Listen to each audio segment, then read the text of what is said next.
हैं। और जमीन खरीद में घोटाले के गंभीर आरोप लगे, जिसके बाद राम मंदिर जमीन विवाद मामले में राम जन्मभूमि ट्रस्ट ने अब तक की खरीदी हुई जमीन का पूरा ब्यौरा अधिकृत वेबसाइट पर अपलोड कर दिया है। साथ ही 2011 से अब तक हुए अनुबंध के पत्रों को भी अपलोड किया गया है। आम आदमी पार्टी और समाजवादी पार्टी लगातार जमीन खरीद को लेकर सवाल उठा रही है।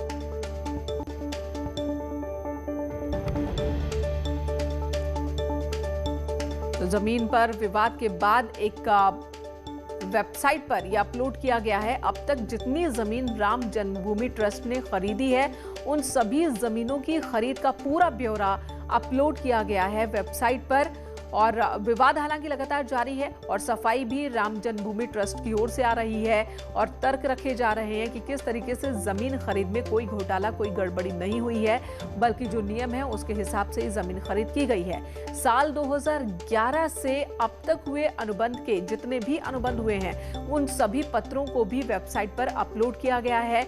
और ये कहा जा रहा है ट्रस्ट की ओर से कि कहीं कोई गड़बड़ी नहीं है। लोगों के बीच भ्रम फैलाने की कोशिश कुछ लोग कर रहे हैं और भावनाओं को ठेस पहुंचाने की कोशिश के रूप में ट्रस्ट देख रहा है इसे। और दूसरी तरफ समाजवादी पार्टी की ओर से और आम आदमी पार्टी की ओर से लगातार हमले किए जा रहे हैं, एक के बाद एक आरोप लगाए जा रहे हैं। पहले एक जमीन की खरीद को लेकर मामला रखा गया और अब एक नया मामला सामने आया है समाजवादी पार्टी की ओर से और आम आदमी पार्टी की ओर से, जिसमें 20 लाख रुपए की जमीन 2.5 करोड़ रुपए में बेचने की बात कही जा रही है। निमिष हमारे साथ इस वक्त हमारे साथ मौजूद है। निमिष, एक और आरोप लग गए हैं, एक और आरोप कि 20 लाख रुपए की जमीन 2.5 करोड़ रुपए में ट्रस्ट ने खरीदी है।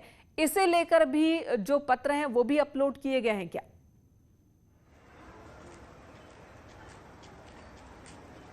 जी बिल्कुल, अब तक जितने भी खरीद की गई है राम मंदिर निर्माण के दरमियान, राम मंदिर के विस्तारीकरण के दौरान जितनी भी जमीनें मकानों को खरीद ट्रस्ट ने की है, उन सबको अपनी अधिकृत वेबसाइट पर ट्रस्ट ने पारदर्शिता के साथ अपलोड किया है। सारे कागजात उस पर अपलोड किए। साथ ही दोनों अलग अलग मामला है। जो सब पहले दिन का मेन का मामला था वो बाग विशेषर क्षेत्र था, जहां पर राम मंदिर निर्माण से काफी दूर था, लगभग 2 किलोमीटर दूर। उस जगह जमीन को लेकर ट्रस्ट के ऊपर हमला बोला गया था, सत्ताधारी दल के ऊपर विपक्ष ने हमला बोला था। और अब नया मामला जो आया है वो राम जन्मभूमि तीर्थ क्षेत्र ट्रस्ट ने राम जन्मभूमि के समीप ही एक गाटा संख्या 135 में कोट रामचंद्र में एक जमीन खरीदी थी, जो 22 फरवरी को महापौर के भांजे हैं दीप नारायण, उनके नाम खरीदी गई है और फिर 11 मई को वो जमीन बेची गई है। जब खरीदी गई थी जमीन तो अपलोड कर दिए गए हैं, लेकिन इस नए हमले पर क्या जवाब ट्रस्ट की ओर से? फरवरी में जो जमीन 20 लाख रुपए जिसकी कीमत थी, वही जमीन जून तक आते आते कैसे वो 2.5 करोड़ की हो गई?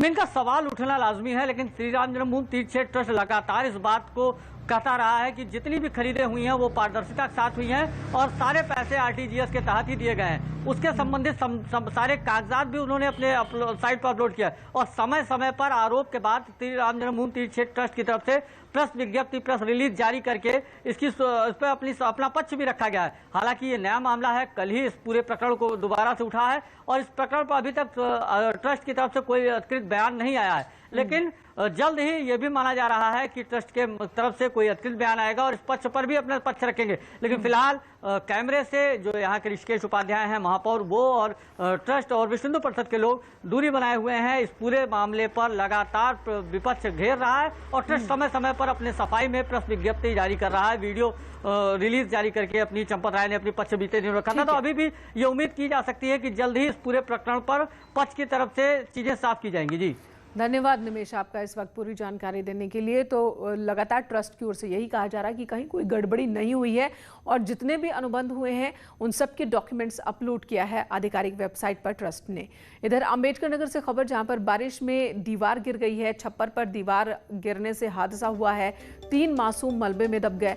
6 साल की बच्ची की मौत की खबर आ रही है। बच्ची की 2 बहनें जो इस वक्त घायल हैं। मेहरुआ रामनगर कर्री के तोकलापुरे का ये मामला। बारिश के बीच देखिए यहाँ पर भी कच्चे मकान की दीवार जो है वो ढह गई और दीवार ढहने से मलबे में ही दब गया एक मासूम। 3 मासूम यहाँ पर दब गए थे, जिनमें से एक 6 साल की बच्ची की मौत हुई है।